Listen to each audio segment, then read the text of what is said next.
In the world where Diron tries to talk like real Morgan and everyone is so hyped about crocodiles in Alliance, I decided to do a new, cool and so unique challenge that I created myself. Okay, back to the normal voice. This challenge is pretty similar to purple only, but this time it's red. I was considering using Raylin in this one, but she doesn't really have any parts of red in her outfit. Only red glaring in the hero room. So I have only Cosmere. Cosmere is really good one, so this shouldn't be that hard, but it's definitely harder than purple only, because I have only one tower and one hero, so that's that.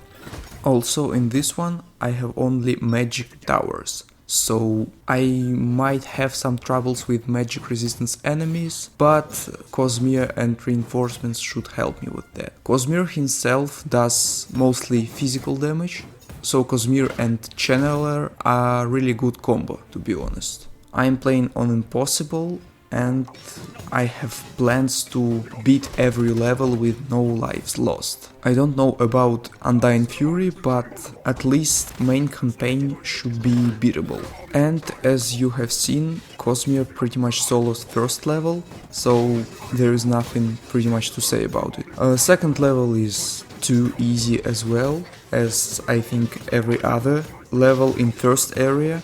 By the way, first area is so ridiculously easy. You can beat it with anything, under any circumstances, and with any hero as well. That's why I decided to make it in one video, so you wouldn't get bored.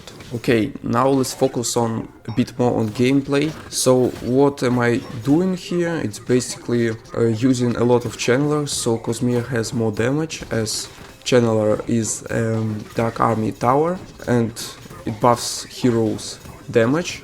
Also I using Heart as my second hero. It doesn't really change anything, but he is Dark Army hero, so he buffs damage of my channelers, so they deal a bit more damage themselves. To the next level I basically do the same thing, as channeler is not that strong without level 4 and without his skills. I just spam them so Cosmere can solo these levels, and I'm pretty sure you can beat these levels with Cosmere only. Yeah, and these enemies are just too weak in my opinion. They don't have anything special about them.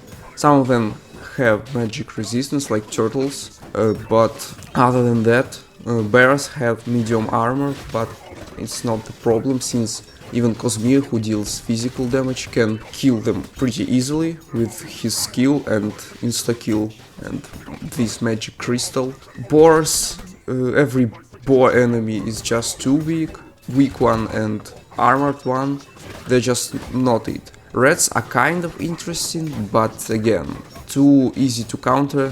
They can't even do anything if you don't have barracks. As you can see, I have Shadow Archers here as my reinforcements, but I think I will change this after this level, since in this challenge I need more stalling power, since I have Cosmere who can deal with air and Channeler can deal with air, even though he's not that good against flying enemies. Yeah, and these Linearian reinforcements can help me tank a bit more group enemies, so Cosmere can deal more area damage. Channeler doesn't do any area damage, but he has this skill where he can chain up to 4 enemies, and it's almost like area damage if you ask me. So yeah, grouping up enemies is good thing for both characters. This level is particularly, I know, is very easy, since if you might seen it, I have beaten it with only Cosmere and this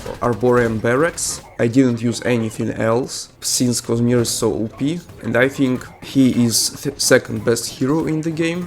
I'm not quite sure how strong he is in comparison to Lumineer and how weak he is in comparison to Boneheart, but I think these placements are right. Lumineer, she can deal area damage with her basic attacks, but she's still really strong, like support dragon. On this level I'm already using level 4 towers, so Channeler can be as strong as he could be. The only enemy that can cause some problems is Hyena, but still they're too weak. The only reason why I talking about them is because they're causing some problems inside some challenges without towers or heroes, since they're fast and have some armor. But other than that, I can't think of an enemy that can cause me any problems. For example, snakes, just pathetic.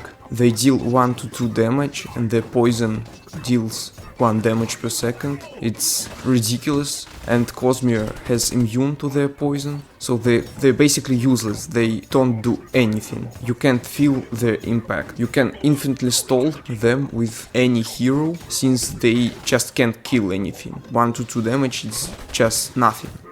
Also, I like one feature about Alliance dragons. You can move them so they will attack more frequently. It works only with Alliance dragons and Faustus from Origins. I personally like this feature, so dragons don't seem so boring to play, and you can maximize their damage, so they can attack almost twice as fast. It's especially useful with Boneheart and Cosmere, since they do area damage with their basic attack, especially with Boneheart, since his damage is true when Cosmere's is physical. But Cosmere still can deal with armored enemies with his skills. Now let's talk about the most pathetic enemy in this area. It's Rising Rhino. When I'm talking about how ridiculous Rising Rhino is, I like to compare him to Animated Armor from Undying Fury. Animated Armor is better in every way. It has a lot of armor when Rising Rhino doesn't have anything. It has area damage and it can be revived by Spectres. And keep in mind that Animated Armor isn't a mini boss when Rising Rhino is. So he just loses in every single aspect, and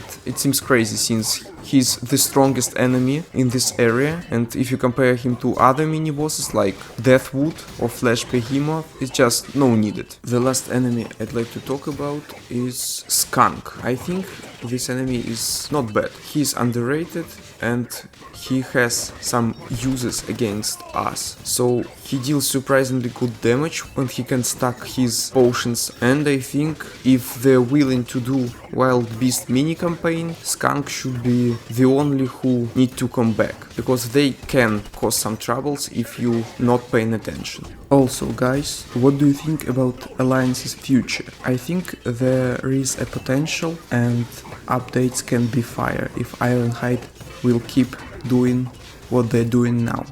Undying Fury was pretty successful in my opinion, and next campaign will be released in December, and then DLC will arrive in January. In terms of enemies which can be introduced in these campaigns, I think the only faction that can be used is Wild Beasts, because think about it, we defeated the Cult and Overseer, and without the Overseer, Cult and Overseer Dimension creatures can't do anything. But that's just my opinion, we might get something out of these too. Anyway, now let's get to the boss of the bosses, Gorgrine.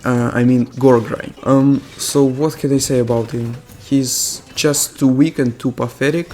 He reminds me of Rising Rhino, but as a boss. But he did get some buffs in recent balance changes. Now he got more damage and 25% armor. Can these buffs make him at least a mediocre boss? Well, let's find out.